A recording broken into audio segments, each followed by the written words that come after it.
Olá, caríssimos alunos do Direito Penal 4, tudo bem com os senhores? Espero de todo o coração que sim. Hoje nós vamos analisar o segundo trabalho atribuído como atividade avaliativa bimestral, que perfaz aí um total de 5 pontos. Então, se você responder corretamente todas as questões, você terá 5 pontinhos aí para ti. Bem, o que nós temos aqui dentro dessa segunda atividade avaliativa. Então, nós começamos com a questão 1, e a questão 1 pede para analisar as alternativas, as assertivas, e posteriormente assinalar a alternativa certa. Então, a assertiva 1 diz que é a típica conduta do indivíduo que faz justiça pelas próprias mãos, seu emprego de violência, ou com o objetivo de satisfazer pretensão legítima. Queridos, está incorreta, né? A assertiva 1 é incorreta. Por quê?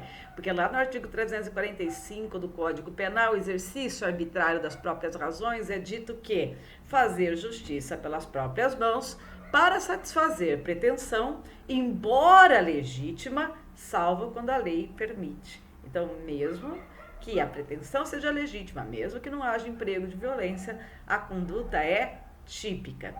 Na assertiva 2 é dito o seguinte: para a caracterização do delito de comunicação falsa de crime ou contravenção, exige-se a instauração formal de procedimento de investigação do fato comunicado.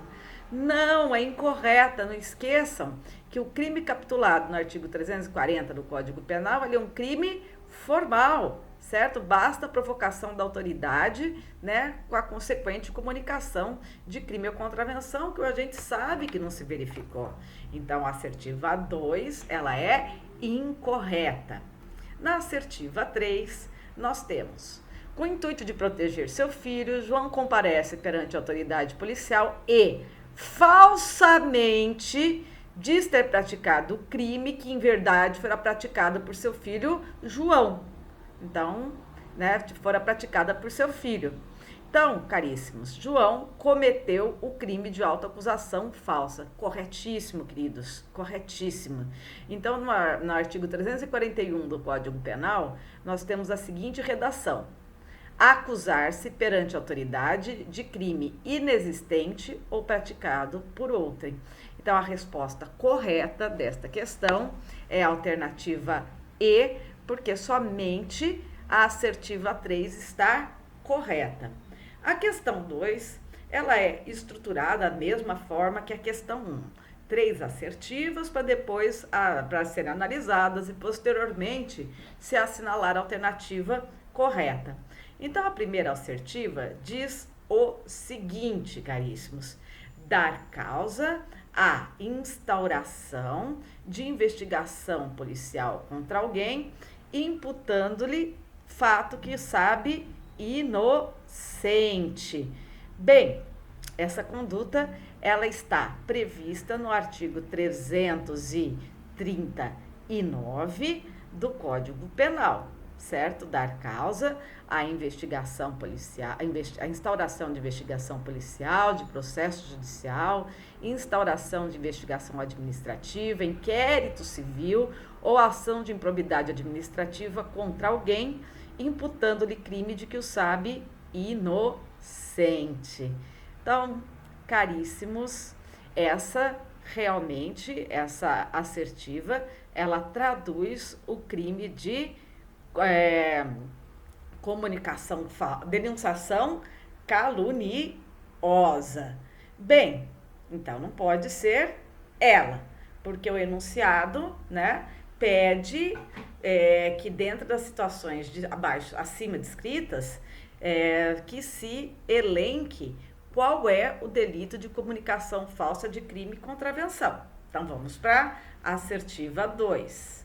A assertiva 2 diz o seguinte: provocar a ação de autoridade comunicando-lhe a ocorrência de crime ou contravenção que sabe não ter se verificado.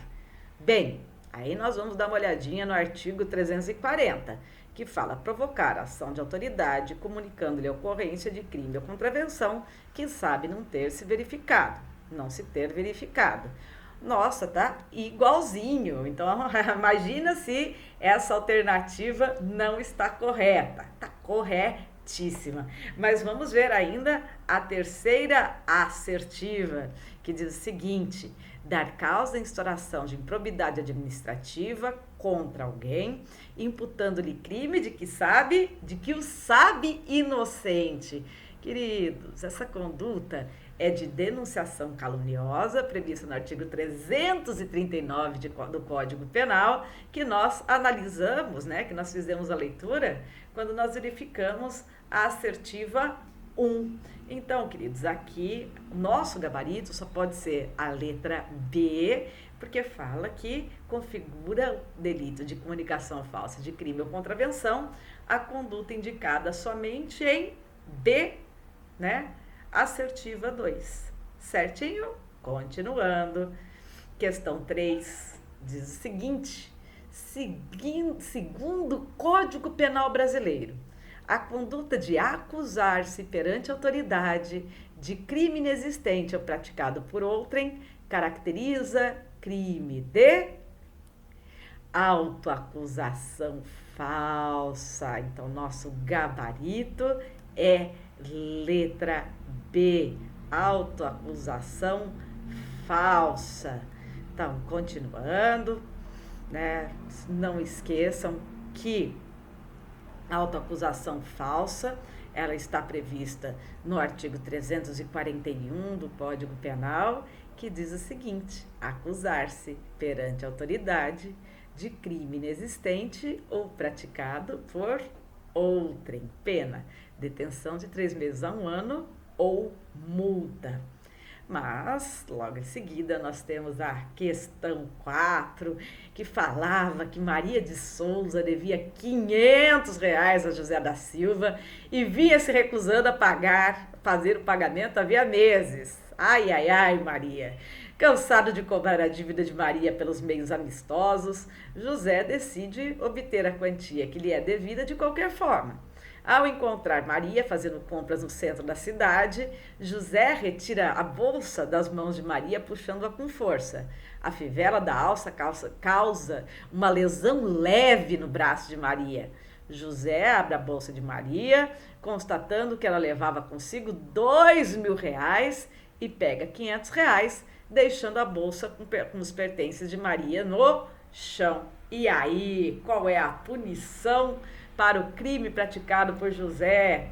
Queridos, neste caso, nós temos que assinalar o gabarito correto, né? E o gabarito correto está na letra D, incidirá nas penas de exercício arbitrário das próprias razões, além da pena correspondente à violência.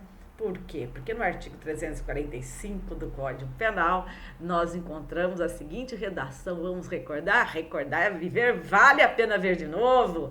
Fazer justiça pelas próprias mãos, para satisfazer pretensão, embora legítima, salvo quando a lei permite. Pena detenção de 15 dias a 1 mês ou multa, além da pena correspondente à violência. Mas sem parar para respirar, sem perda de tempo, vamos para a questão 5, caríssimos. Sobre o crime de exercício arbitrário das próprias razões previstas no artigo 345 do Código Penal, é incorreto afirmar, letra A pretensão a ser satisfeita deve ser legítima. Se o sujeito ativo acreditar sinceramente na legitimidade da pretensão, mas se esta for ilegítima, não haverá o crime de exercício arbitrário das próprias razões. Nossa, já matamos aqui, né, a nossa questão logo na primeira alternativa, certo? Não esqueçam que a nossa doutrina, né, especialmente Fernando Capês, além de outros grandes doutrinadores, é pacífica essa questão, então diz que a pretensão até pode ser ilegítima, né? O que a lei deixa bem claro, certo? Embora legítima. Então, se a pessoa acredita que a pretensão é legítima, então acredita sinceramente que a pretensão é legítima, nós temos ali a questão do exercício arbitrário das próprias razões, certo? Tranquilo? Então, mesmo ilegítima, poderá existir a configuração do exercício arbitrário das próprias razões, desde que o agente acredite piamente, sinceramente, que ela é legítima. Vamos para a questão 6, já estamos aqui na metade do nosso caminho.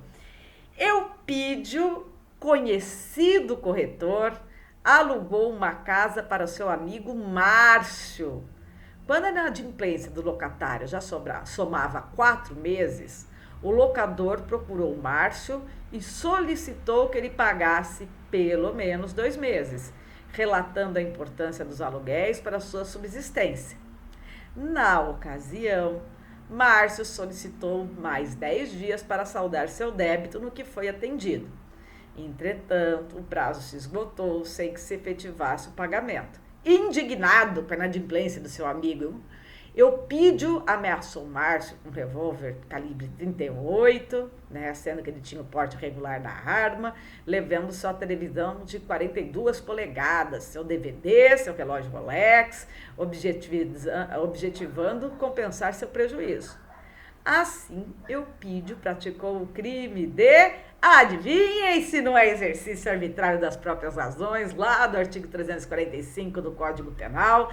Então, nossa alternativa aqui é E, exercício arbitrário das próprias razões.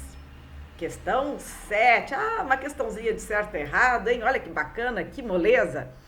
O crime de autoacusação falsa, previsto no artigo 341 do Código Penal, é classificado como sendo um delito formal, sendo indispensável para sua configuração que assuma perante a autoridade a prática de um crime de contravenção inexistente ou atribuído por outrem, e neste caso, podendo ou não ter tomado parte como autor ou partícipe. E aí?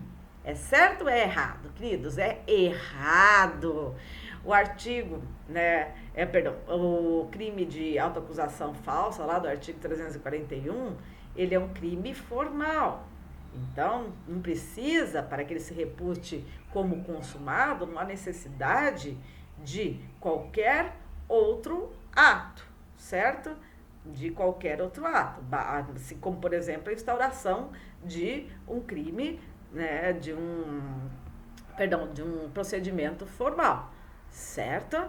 Então, queridos, vamos lá. Então, ele é um delito formal, não depende para a sua existência, para a sua consumação, qualquer resultado. Então, ela deve ser por um crime inexistente, ou, por exemplo, uma contravenção. No caso em que o indivíduo for autor ou partícipe, o delito não se configura quando assumida por ele a responsabilidade do crime, isentando os outros. Por quê? Porque os outros praticaram o delito. Certinho? Então, vamos lá. Mais uma, 8. Sobre normas penais indígenas. Então, a questão 8, ela aponta o artigo 58 do Estatuto do Índio e depois fala, de acordo com o artigo 58 do Estatuto do Índio, não constitui crime contra o índio e a cultura indígena. Bem, a nossa alternativa aqui é a alternativa D. Um cidadão integrar-se a um grupo tribal independentemente de suas motivações pessoais. Realmente, isso não constitui um crime elencado no artigo 58 do Estatuto do Índio. Porque lá no Estatuto do Índio, artigo 58, nós temos elencados como crimes: encarnecer de cerimônia, rito, uso, costume ou tradição cultural indígena, vilipendiá-los ou perturbar de qualquer modo a sua prática. No inciso 2 é dito utilizar o índio ou a comunidade indígena como objeto de propaganda turístico ou de exibição para fins lucrativos. No inciso 3 é dito propiciar por qualquer meio aquisição, ou uso ou disseminação de bebidas alcoólicas nos grupos tribais ou entre índios não integrados. Certo? Parágrafo único, nos traz uma causa de aumento de pena em 1/3 quando o crime for praticado por funcionário ou empregado de órgão de assistência ao índio. Vamos para a próxima questão? Questão 9. Então, senhores, na questão 9, ainda versando sobre normas penais indígenas, é solicitado que seja assinalada a questão incorreta. Porém, Silvícola, que vive isolado da sociedade circundante, veio para a cidade e, ao sentir fome, acreditando ser possível pular o muro de uma residência para colher frutas do quintal para saciar sua fome, adentrou o local. Enquanto tomava as frutas para si, foi advertido pelo proprietário que ele devia ir embora. Sem compreender a linguagem do proprietário da residência, continua a retirar goiabas e mangas da árvore. Porém, não poderá ser objeto de condenação criminal, pois, de acordo com a legislação penal em vigor, é considerada como pessoa de desenvolvimento mental incompleto. Meu Deus do céu, não! Dá uma olhadinha no nosso material, certo? O que vai incidir aqui, né, para se ter a ausência de responsabilidade criminal, responsabilidade penal, é a comprovação que ele não tinha potencial consciência da ilicitude, ou seja, ele incidiu em erro de proibição. Dá uma olhada lá no artigo 21 do Código Penal, e o erro de proibição, ele afeta a culpabilidade. Então, ele não tem relação com o desenvolvimento mental incompleto, certo? Então, caríssimos, não há como se considerar não há como considerar o mentalmente são como penalmente incapaz. Então, logo de cara, nós já vimos ali qual é a alternativa incorreta, que é a letra A. Certinho? A última questão, também sobre normas penais indígenas, também é pedido que seja assinalada a alternativa incorreta. Uma das funções, letra A, uma das funções institucionais do Ministério Público é defender judicialmente os direitos e interesses das populações indígenas. É verdade, é verdade. Dá uma olhada no artigo 129 da Constituição Federal. B. Na hipótese de crime praticado por índio, em regra é competência da Justiça Comum Estadual. É verdade, certo? É verdade. Né? O STF já se posicionou nesse sentido. Bem, vamos lá. C. Para que possa ser responsabilizado penalmente, o Estatuto do Índio tornou obrigatória a observância do seu grau de integração à sociedade circundante. Não, após a Constituição Federal, não, né? Após a Constituição Federal, não. Não há, né? Não existe ali a necessidade, né, a obrigatoriedade de se observar o seu grau de integração à sociedade circundante. Após a Constituição Federal, né, nós tivemos aí uma quebra de paradigma, certo? Então, a letra C, ela é incorreta, ok? Então, ao tratar, né, da punição do Silvícola, não existe essa obrigatoriedade de fazer aferição de grau de integração do mesmo com a sociedade circundante como fator determinante, obrigatório para a aferição de sua responsabilidade penal. Certinho, queridos? Então, assim, encerramos aqui a nossa análise das questões. Então, só me resta, nesse momento, deixar um grande abraço a todos. Espero que os senhores, todos os senhores, tenham tido muito êxito nessa atividade e que ela tenha sido proveitosa para a fixação dos conhecimentos. Encerramos. Um grande abraço. Fiquem com Deus, mas sempre com aquela advertência, por favor, se cuidem e cuidem dos seus. Deus os abençoe e até o próximo vídeo.